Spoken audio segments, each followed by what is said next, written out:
Welcome back. According to my next guest, the truth is out there, actually up there, with our neighbor to the north, Canada. A former Canadian government official is warning we may be on the verge of intergalactic war, saying, quote, the Bush administration has finally agreed to let the military build a forward base on the moon, which will put them in a better position to keep track of the comings and goings of visitors from space, and to shoot at them if they so decide, end quote. Paul Hellyer is a former Minister of Defense and Deputy Prime Minister of the country of Canada. He joins us now from Toronto. Mr. Hellyer, thanks a lot for coming on. Not at all. It's a pleasure. Now, you were the Minister of Defense of Canada when you occupied that position, I believe, under Prime Minister Lester Pearson. Did you come across any classified information that suggested UFOs were real? No, not really. We got regular reports that showed that some of them were, in fact, unidentified. Some of the sightings could not be explained as natural phenomenon, but nothing more than that. Well, as you know, there's been this debate for years over whether or not they are real. Most people don't think they are real, or most people at least are hesitant to say they believe they're real in public. What convinced you that they do in fact exist? Well, for the last 2 or 3 years, I've been looking at the evidence and assessing it much as, I guess, a judge would, and trying to determine who was telling the truth and who wasn't. And I finally concluded, especially after reading a book called The Day After Roswell, written by Colonel Philip Corso, that unidentified flying objects are in fact real as the airplanes flying over your head, and that there has been a monumental cover-up for more than half a century. This is after, looking at a lot of evidence and trying to discern who was telling the truth and who wasn't.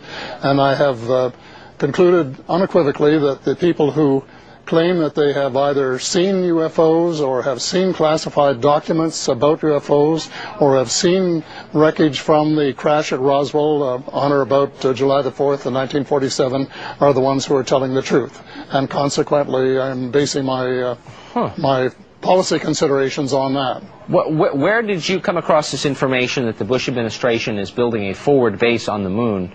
And why would they do that? And why would they keep it from the public? Well, to answer your second question first, I don't know. That is the reason I'm raising the question. Right. Well, how do you that's an awfully specific claim. I haven't read it in the New York Times. Doesn't mean it's not true. Doesn't mean you're wrong. But I'm interested to know why you think that. Well, because this was forecast in Colonel Corso's book. They were wanting to build a base on the moon as far back as 1964. And General Arthur Trudeau, same name as one of my bosses, was very determined to build a forward base on the moon and prepared all of the specifications necessary for it and the blueprints and so on. Well, what is it?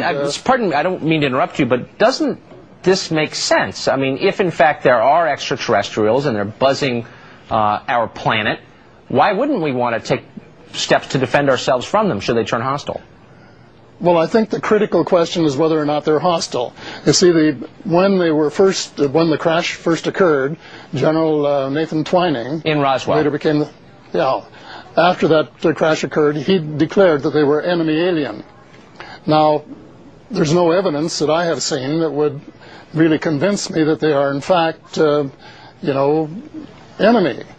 And what I would like to know is whether that classification of enemy alien still exists or whether it doesn't. And if it exists, what the evidence is on which the United States government bases its conclusion. I think that's tremendously important. I think that's an entirely fair question. Now, finally, you laid out these views in September of this year at a speech at the University of Toronto. And according to the news report I have of the speech, your address, quote, ended with a standing ovation. And that implies, I think, that your views are commonplace in Canada. They're a minority view here, a distinct minority view. Do you think most Canadians believe that there is a forward base under construction on the moon and that aliens are buzzing the Earth? No, absolutely not. Most of them are skeptics. Most of them haven't spent much time researching the subject, and so I think the average here would be very similar to the average American.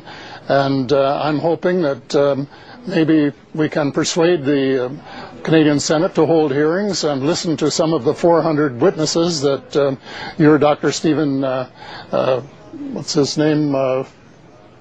Greer, Dr. Stephen Greer,